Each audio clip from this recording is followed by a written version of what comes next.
Hello everyone, welcome to my YouTube channel.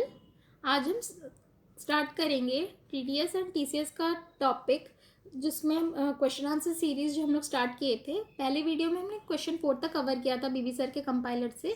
अब हम continue करेंगे क्वेश्चन नंबर 5 से। तो आपके आई होप आपका बुक आपके साथ है, तो लेट्स स्टार्ट। और अगर आपको वो पहला वाला वीडियो आपने नहीं देखा है तो आपको इसका डिस्क्रिप्शन में लिंक मिल जाएगा, पहला वीडियो रेफर कर सकते हैं। ठीक है, लेट्स स्टार्ट। तो क्वेश्चन 5 में क्या बोल रहा है, एक कमेर लिमिटेड एयरलाइंस है जिसने 12 लाख रुपीज़ पे किया है एयरपोर्ट अथॉरिटी ऑफ इंडिया को towards landing and parking charges, LNP charges. तो वो कंपनी जो है TDS डिडक्ट किया है एट द रेट 2% और 1.5% अंडर सेक्शन 194C। बट जो AO है, AO बोल रहे हैं कि इसे उन्हें 194C में TDS डिडक्ट नहीं करके 194C में नहीं करना था और 194I में करना था, क्योंकि यूज़ ऑफ लैंड है और पार्किंग स्पेस है। लैंड एंड पार्किंग चार्जेस जो है वो अलग से आ गया है, रेंट एज रेंट लिया जाएगा। लिखा हुआ है the AO contents at landing and parking charges were levied for the use of land of the airport, and hence it should be in the payment should be in the nature of rent, attracting TDS under at the rate 10%, 7.5%, जो कि है 194I का rate. तो आप हमें बताना है कि क्या AO का कंटेंशन करेक्ट है या रॉन्ग है, कंटेंशन जो है वो सही है या गलत है, हमें ये आंसर देना है। तो हमें आप देखेंगे सबसे पहले कि इसका प्रोविजन क्या है, 194I और 194C जो चीज़ क्या है। तो चलिए मैं आपको अपने नोट्स पे ले जाती हूँ, जिसका वीडियो मैंने पहले डाला है, आप उससे चाहे तो रेफ़र कर सकते हैं। और अभी फ़िलहाल तो मैं डिस्कस करूँगी, बहुत अच्छे से मैंने नोट्स डाला है। तो इसे 194C में हम देख सकते हैं TDS ऑन कॉन्ट्रैक्ट। इसमें हमने क्या पढ़ा था, TDS ऑन कॉन्ट्रैक्ट आपको क्या बोलता है, C यानी कि contract. If contract is individual HUF 1% या 0.75% लगेगा, अदर्स के लिए 2% या 1.5% लगेगा। और यहाँ पर फिर TDS का कब होना चाहिए, कब कटेगा, दे दिया है। ठीक है, नेक्स्ट 194I में हमने क्या पढ़ा था, TDS ऑन रेंट, जिसमें हमने पढ़ा था प्लांट एंड मशीनरी में इतना रेट लगेगा, फर्नीचर लैंड बिल्डिंग में ये रेट लगेगा। तो यहाँ पर वही बोल रहा है कि लैंड यूज़ हुआ है इसीलिए इतना कटना चाहिए। तो क्या ये कंटेंशन सही है? तो अब इसका हम नोट देखते हैं। नो TDS कब, if rent is up to 2,40,000 per annum कोनर 2,40,000 limit each, rent check in aggregate इतना। मतलब कि अगर हम रेंट दे रहे हैं 2,40,000 पर एनम तक तो TDS नहीं कटेगा। इन केस ऑफ दो अगर ओनर्स होंगे एक लैंड के तो उनके लिए इंडिविजुअली 2,40,000 का लिमिट देखा जाएगा। और अगर अलग अलग चीज़ पे हम लोग रेंट अलग पे कर रहे हैं, सब इंडिविजुअली, फर्नीचर का रेंट अलग, प्लांट एंड मशीनरी का रेंट अलग, लैंड एंड बिल्डिंग का रेंट अलग, तो उनका अग्रीगेट हम चेक करेंगे 2,40,000 हो रहा है या नहीं। हम ये बोल के नहीं छोड़ सकते कि इसका तो सिर्फ 20,000 पे किया, इसका 30,000 पे किया, नहीं। अग्रीगेट में अगर वो 2,40,000 हो जा रहा है, उससे ऊपर हो जा रहा है, तो TDS कटेगा। ठीक है, तो इसमें हमने ये देखा था, यहाँ लिखा है land and parking charges paid by airlines to airport authority, जो कि हमारा क्वेश्चन है। इसमें हमने क्या पढ़ा था, TDS अंडर सेक्शन 194C कटेगा। यहाँ पर 194I में नहीं आएगा एज रेंट। रीज़न क्या है ना, इसका रीज़न ये है, देखेंगे, इसका रीज़न ये है क्योंकि जो सुप्रीम कोर्ट के सिंगापुर एयरलाइंस के केस स्टडी में सुप्रीम कोर्ट का डिसीजन ये आया है कि इसमें that the charges levied on air traffic includes landing charges, lightning का चार्जेस और aerodrome control charges, parking charges, passenger service charges etcetera. बहुत सारे चार्जेस मिला के एयरपोर्ट अथॉरिटी का ये जो लैंड एंड पार्किंग चार्जेस भी इंक्लूडेड है, इसे हम अलग से कंसिडर नहीं कर सकते। एक एयरलाइन का मैंडेटरी है कि वो उसे पार्किंग का फैसिलिटी देना पड़ेगा, तो हम इसे ये कह के नहीं कह सकते कि अलग रेंट वाला पोर्शन में, ये कॉन्ट्रैक्ट के अंडर आ जाता है, इसीलिए इसका TDS 194C में ही कटेगा, और इसीलिए इसका TDS 194I में नहीं कटेगा, because it's not only the use of land, it is a bundle of services given by the airport authority which it is bound to give, इसीलिए ये 194C में कवर होगा, क्योंकि ये कॉन्ट्रैक्ट एक आ जा रहा है, बहुत सारी चीज़ इंक्लूड होके, इसलिए AO का कंटेंशन जो है वो गलत है, इसलिए यहाँ पर TDS किस में कटेगा, 194C में TDS विल बी डिडक्टेड, मतलब जो हुआ है वो पूरा सही है। आई होप आपको समझ में आया। अब चलते हैं नेक्स्ट क्वेश्चन, क्वेश्चन नंबर 6।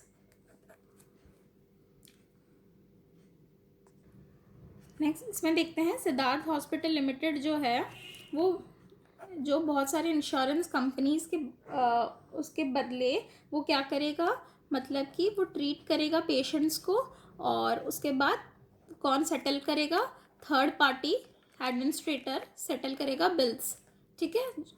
तो इसमें ये बोला जा रहा है क्या इसमें TDS कटेगा 194J में, जो TPS पेमेंट करेंगे तो क्या कैश डिडक्ट करेंगे, इसका SH हॉस्पिटल का 194J में TDS कटेगा या नहीं।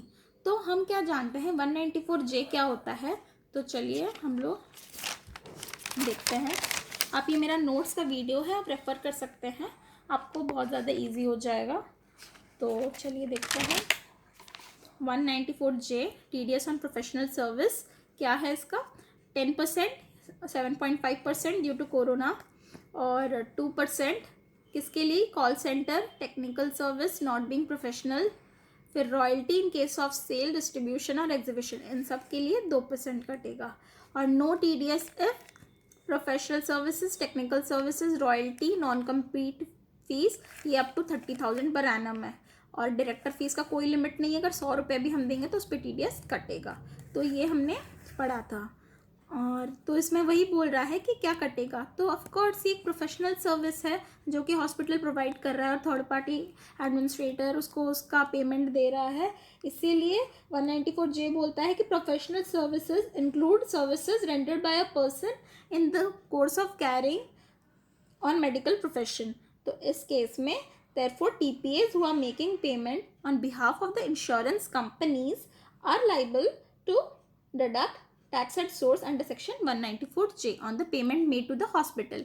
तो जो भी TPA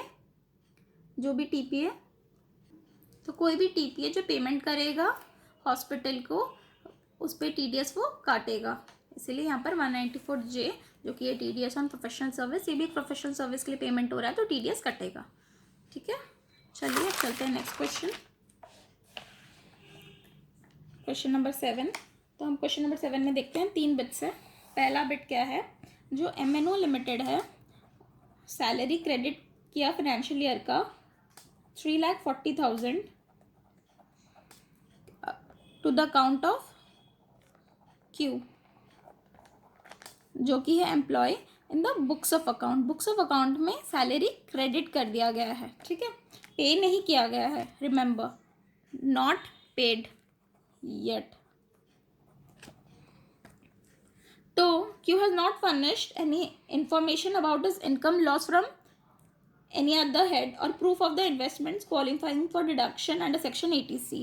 उन्होंने कुछ भी अपना बाकी इनकम, बाकी लॉसेस, वो सबका कुछ भी इंफॉर्मेशन नॉट गिवन, तो यही बोला जा रहा है। तो अब हमें बताना है कि इसमें कि आप फर्दर बताइए कि ऑब्लिगेशन ऑफ जो पर्सन है for paying the tax in respect of tax deduction at source and indicate the due date for payment of such tax. तो यहाँ पर बताना है कि कब इसमें TDS कटना चाहिए था या नहीं कटना चाहिए था। तो हम जानते हैं सेक्शन 192 सैलरी बोलता है कि TDS will be deducted when paid, when salary is paid. तो यहाँ पर 3,40,000 सिर्फ अकाउंट में क्रेडिट हुआ है कि नॉट येट पेड, तो यहाँ पर अभी हम TDS नहीं काट सकते हैं। और रहा बात इनकम और लॉसेस का, जब तक अगर SSC नहीं देता है तो फिर जाके उसका वो सब चीज़ कंसिडर नहीं किया जाएगा इन्फॉर्मेशन, और जितना इन्फॉर्मेशन दिया गया है उसी के बेसिस पे एम्प्लॉयर डिडक्ट करेगा tax without considering any claim for any expenditure और सेट ऑफ लॉसेस और डिडक्शन अंडर सेक्शन 80C। बाकी कोई भी क्लेम्स कंसिडर, सेट ऑफ्स वगैरह कंसिडर नहीं होगा, क्योंकि कुछ भी इन्फॉर्मेशन नहीं दिया गया है। जितना इन्फॉर्मेशन है उसी के हिसाब से कंसिडर होगा। और एंड ऑल्सो यहाँ पर MNO लिमिटेड को not required to deduct tax at source in respect of the salary merely credited to the account of the employee Q which is not paid, as salary is not yet paid, TDS नहीं deduct होगा। I hope आप ये समझ गए होंगे। 192 का ये है सेक्शन नंबर 192। चलिए इसका सेकेंड बिट देखते हैं। सेकेंड बिट बोल रहा है एक इंडिविजुअल है T जिसका लास्ट ईयर प्रीवियस ईयर पे 1.20 करोड़ टर्नओवर था, तो उन्होंने कॉन्ट्रैक्टर को 9 लाख पे किया है चेक से, ठीक है, for the construction of his factory building. Construction के पर्पस काम के लिए 9 लाख पे किया है। तो अब हमें बताना है कि इस कंटेंशन में क्या होगा, TDS कटेगा नहीं कटेगा, कब कटना चाहिए वगैरह वगैरह। तो ये वाला कॉन्ट्रैक्ट आते ही आप जान गए कौन सा सेक्शन नंबर है, 194C। तो हम लोग देख लेते हैं क्या बोलता है ये 194C। 194C TDS on contract. अभी देखे थे हम इंडिविजुअल, हमारे केस में इंडिविजुअल है, इंडिविजुअल का कितना कटता है 1%, 0.75%। No TDS if single payment is up to 30,000, up to 30,000 no TDS, और aggregate of payment is up to 1 lakh. अगर 1 लाख तक है aggregate payment तो भी नहीं कटेगा। और ये TDS कौन काटता है, ये किसके लिए एप्लीकेबल है? अगर प्रीवियस ईयर में इंडिविजुअल का टर्नओवर होगा 1 करोड़ से ज़्यादा और बिजनेस के केस में मोर ग्रेटर देन 50 लाख, तो उन्हें TDS काटना है। तो देख लेते हैं इस केस में। ये देखिए 1 करोड़ का लिमिट T का इंक्रीज हो जाता है, तो इस केस में TDS कटेगा। TDS कितना कटेगा? TDS कटेगा as it is individual at the rate of 1%, और अगर अभी के लिए पीरियड में देखा जाए तो 0.75%, जो कि एप्लीकेबल है। 0.75% कितने पीरियड के लिए एप्लीकेबल है? 14 मई 20 से लेके 31 मार्च 21 तक। तो अभी के केस में आपका 0.75% से कटेगा कितना पे? 1.20 करोड़ पे। तो हम क्या बोलेंगे? हम इसमें बोलेंगे कि exceeding 30,000 in a single payment भी आप चेक करोगे इसमें हो रहा है कि ना। तो इसमें 30,000 से पेमेंट इंक्रीज हो रहा है, ठीक है, 9 लाख, और एग्रीगेट 1 लाख से भी ज़्यादा हो रहा है, मतलब कि ये वाला पे TDS कटेगा एट द रेट ये वाला 1% या 0.75%। और प्रीवियस ईयर में एज इसका टर्नओवर लिमिट भी एक्सीड कर चुका है, तो इस केस में TDS कटेगा। तो वही हम बोलेंगे कि turnover of the individual T has exceeded 1 crore in the financial year, as the payment during the financial year to the contractor has exceeded the limits prescribed in 194C, tax has to be deducted under at the rate 1% and 0.75%. अब next जाते हैं इसका third bit 7 का। BCD limited जो है credit कर दिया है प्रोफेशनल सर्विस, 2 चीज़ के लिए, प्रोफेशनल सर्विस और एक है टेक्निकल सर्विस। तो टुवर्ड्स प्रोफेशनल सर्विस 28,000 रुपीज़ पे किया है, और टुवर्ड्स टेक्निकल सर्विस कितना पे किया है? 27,000, और टोटल मिला दें तो कितना हो जा रहा है? 55,000 पे किया है बाय चेक। किसे? HG को। तो अब हमें बताना है कि ये कौन सा सेक्शन में कवर होता है और उसमें TDS कटेगा कि नहीं। तो सबसे पहले आप जब देखोगे प्रोफेशनल सर्विस, टेक्निकल सर्विस, तो ये आपका कौन सा, आपके दिमाग में कौन सा सेक्शन आता है? Of course professional service, technical service मतलब 194J। और 194J क्या बोलता है? अभी हमने पढ़ा था। 194J बोलता है कि सिंगल आपका हर, एक बार देख लेते हैं आपका भी क्लियर हो जाएगा। 194J बोलता है TDS ऑन प्रोफेशनल सर्विस, बोलता है कि no TDS if professional service, technical service, royalty, non compete fees up to 30,000 per annum, ठीक है। और दूसरा चीज़ बोलता है कि 10% और 7.5%, और ये सब चीज़ों के लिए 2%। अभी लास्ट क्वेश्चन में हमने ये डिस्कस किया था। तो ये चारों का हम लोग अलग से मतलब इंडिविजुअल लिमिट्स देखते हैं, अलग अलग लिमिट देखते हैं, इन सबको कंसिडर अलग किया जाता है। मतलब सब हेड्स के लिए 30,000 का लिमिट है। तो हमारे क्वेश्चन में क्या पूछा है कि प्रोफेशनल सर्विस के लिए अमाउंट दे दिया और टेक्निकल सर्विस के लिए, तो हम लोग पे किए हैं। तो हम बताना है अब हमें टीडीएस कटेगा कि नहीं। तो वही अब देखिए, प्रोफेशनल सर्विस है 28,000 जो कि है 30,000 के लिमिट के अंदर। तो टेक्निकल सर्विस है 27,000 वो भी है 30,000 के लिमिट के अंदर, और हमें अलग अलग चेक करना है, हमें अग्रीगेट में नहीं चेक करना है। तो इसका मतलब क्या हो गया, यहाँ टीडीएस नहीं कटेगा because it is with in the limit of 30K।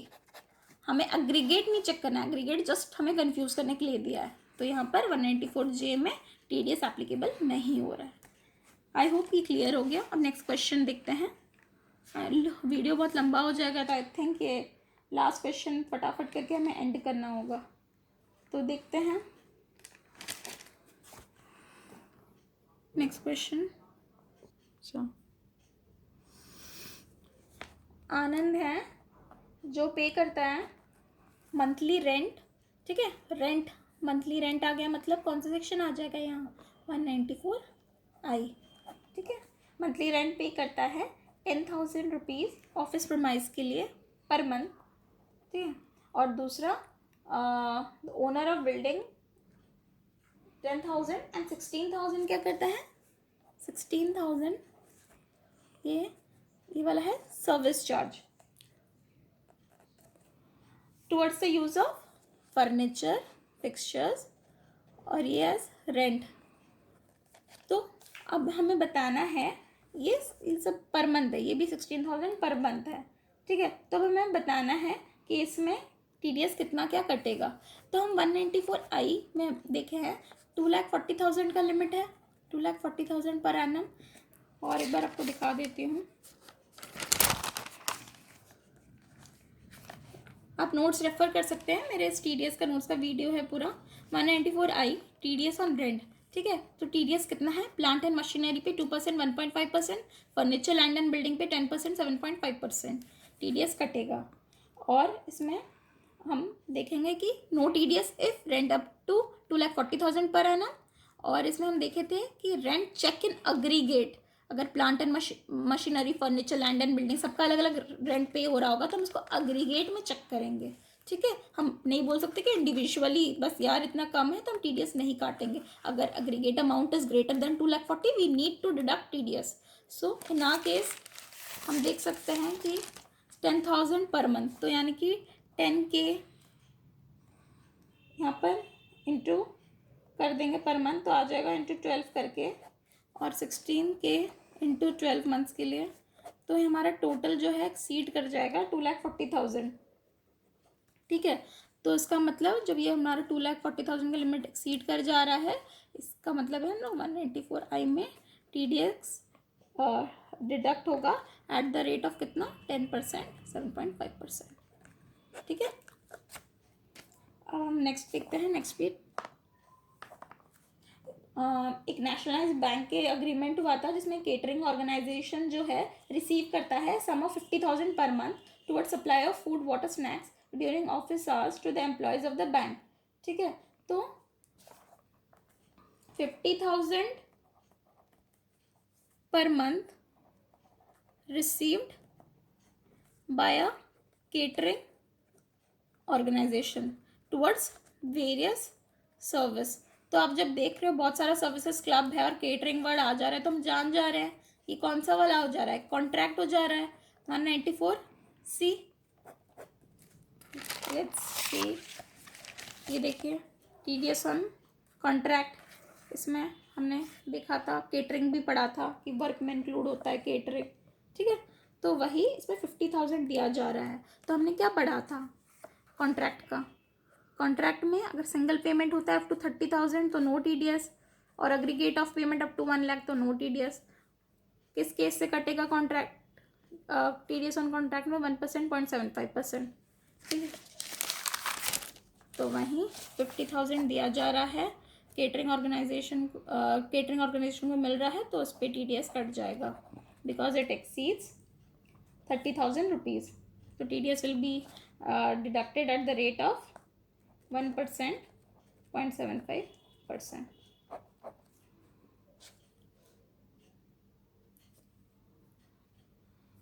Sorry मैंने यहाँ पर गलत बोल दिया. 1% और 0.75% नहीं होगा, ये 2% या 1.5% अभी का रिड्यूस रेट में 2% या फिर रिड्यूस रेट 1.5% में होगा. क्यों ये रेट में नहीं होगा? ये इंडिविजुअल और HUF के लिए ये रेट्स है, और हमारे केस में यहाँ पर नेशनलाइज्ड बैंक है जो कि पेमेंट कर रहे हैं. तो नेशनलाइज्ड बैंक के लिए, अदर्स के लिए हम ये रेट देखेंगे. ये देखिए, एक बार क्लैरिफाई कर दूँ वापस से. ये देखिए, कॉन्ट्रैक्टर इज इंडिविजुअल HUF तो ये रेट कटेगा, पर अदर्स तो हमारे केस में नेशनलाइज्ड बैंक है ना, तो यहाँ पर अदर्स में आ जाता है तो ये रेट से कटेगा. बाकी अगर आपको और कोई भी दिक्कत है तो आप कमेंट में लिख के पूछ सकते हैं, और हम भी वीडियो यहीं पर क्लोज करना पड़ेगा इसी के हाफ में, क्योंकि वीडियो बहुत लंबा हो गया है. तो मैं इसका आगे कंटिन्यूएशन करूँगी सीरीज़ अगले वीडियो में. अगर आपको अच्छा लगे वीडियो तो प्लीज़ लाइक द वीडियो, और आपको कुछ भी और भी पूछना है या कोई भी डाउट है तो आप मुझे कमेंट सेक्शन में लिख सकते हैं. और आप ये वाला वीडियो रेफर कर सकते हैं फर्दर. मेरा TDS का 4 पेजेस में पूरा TDS चैप्टर समराइज्ड है, बहुत इजीली आपको समझ में आ जाएगा. And do subscribe to my channel. Thank you.